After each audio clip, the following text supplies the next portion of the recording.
Star उत्सव पर देखिए आपके चहेते शोज अब से डीडी फ्री डिश पर। इमली की हंसी, सई का चुलबुलापन और राधा कृष्ण के प्रेम का पाठ, तीनों हिट शोज एक साथ देखिए। इमली, गुम है किसी के प्यार में, राधा कृष्ण और कई दूसरे हिट शोज। स्टार उत्सव अब डीडी फ्री डिश पर।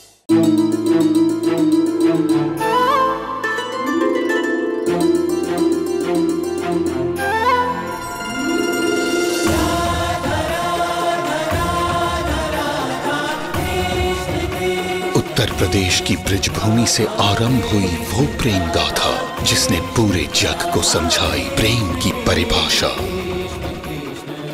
राधा कृष्ण 1 अप्रैल से सोमवार से रविवार सुबह 10 बजे स्टार उत्सव पर। ना मेरी समझ में नहीं आ रहा कि तेजस्विनी से तुम्हें क्या प्रॉब्लम है। जब से वो इस घर में आई है तुम उसकी इंसल्ट पे इंसल्ट किए जा रहे हो। वो बेचारी तो तुम्हें मनाने के लिए तुम्हारे कमरे तक भी आई थी। तो मेरा कमरा कोई बॉर्डर पे नहीं है कि बड़ा हिम्मत का काम किया है उसने। सब दिखावा है विनू। और तुम्हें उस लड़की से इतनी हमदर्दी क्यों है? मेरी तो ये समझ में नहीं आ रहा है कि इस शादी को तुमने एक्सेप्ट ही कैसे किया। जिस लड़की के बाप की 2-2 शादियां हुई हैं, जिसकी पैदाइशी सवालों के घेरों में है, उस लड़की को इस घर की बहू कैसे मान लिया तुमने? नील ने पूरे रीति रिवाज के साथ उस लड़की से शादी की। हम माने या ना माने वो हमारे घर की बहू है। और ये तुम क्या कह रही हो कि उसके बाबा ने ये किया वो किया। चलो मान लेता हूँ उसके बाबा से बहुत सारी गलतियां हुई हैं, लेकिन अब वो इस दुनिया में नहीं है। तुम क्यों उन्हें दोष दे रही हो? एक बाप के किए की सजा उसकी बेटी को क्यों देना चाहती हो तुम? मैं किसी को कोई सजा नहीं दे रही। मैं बस इस घर की इज्जत बचाने की कोशिश कर रही हूँ, उसी के बारे में सोच रही हूँ। उसकी बाप की दूसरी शादी और दूसरी पत्नी को समाज ने मान्यता नहीं दी। नाजायज था वो रिश्ता, और उसी नाजायज रिश्ते से जन्मी हुई ये नाजायज बेटी। बिना 2 लोगों के बीच का रिश्ता नाजायज हो सकता है, लेकिन उस रिश्ते से जन्मा बच्चा कभी नाजायज नहीं होता। रीना, तुम तो पढ़ी लिखी हो, आज की औरत हो, फिर भी ऐसी बातें कर रही हो।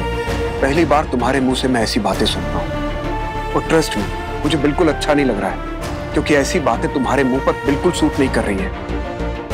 किसी के लिए अपने दिल में इतनी नफरत नहीं पालनी चाहिए कि फिर प्यार के लिए जगह ही ना बचे। अब मैं तुम्हें कैसे बताऊं विनोद कि मुझे इस लड़की से इतनी नफरत क्यों है। जब भी इसे देखती हूँ मेरे सामने मोहित का चेहरा आ जाता है। मोहित मेरा पहला प्यार था, लेकिन जिस तरह उसने मेरी फीलिंग्स को कुचला, मेरी मोहब्बत को ठुकराया, मेरी बेइज्जती की, मैं आज भी नहीं भूल सकती। हाँ, मैं तुमसे प्यार करती हूँ, बहुत खुश हूँ इस घर, इस परिवार में, लेकिन इस लड़की के आने से मेरा वो बरसों पुराना जख्म फिर से हरा हो गया। मैं इस लड़की को अपने बेटे की पत्नी और अपनी बहू के रूप में कभी एक्सेप्ट नहीं कर सकती, कभी नहीं, मरते दम तक नहीं। लीना देखो, सारे मेहमान आ चुके हैं, थोड़ी देर में पूजा शुरू हो जाएगी। तुम्हें किसी से कोई बात नहीं करनी, मत करो, लेकिन परिवार के साथ तो रहो। मुझे कहाँ होना चाहिए और कहाँ नहीं होना चाहिए ये भी अब तुम बताओगे मुझे विनोद। छोटी बच्ची नहीं हूँ मैं। तुम मेरी हर बात का गलत मतलब क्यों निकाल लेती हो? देखो, मैं सिर्फ ये कह रहा हूँ कि आज के दिन एडजस्ट कर लो। मेहमानों के सामने कोई ड्रामा ना हो। नील के इतने सारे कलीग आए हुए हैं, उसका मजाक बनेगा तो कैसा लगेगा? मजाक तो बन ही गया है विनोद, तुम लोगों ने बनाया है। प्रॉब्लम तुम लोगों ने खड़ी की है और एडजस्टमेंट की उम्मीद मुझसे कर रहे हो। क्यों? अगर तुम सच में यहाँ पे तमाशा नहीं चाहते, कोई ड्रामा नहीं चाहते ना, तो मुझे इस फंक्शन से बाहर रखो। यहाँ पे रहने की रिक्वेस्ट मत करो। लीना, मेरी बात समझो। लीना तुम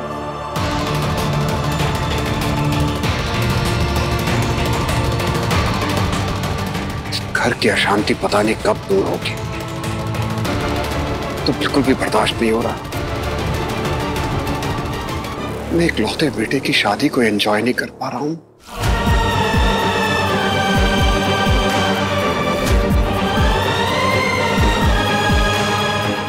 गुम है किसी के प्यार में।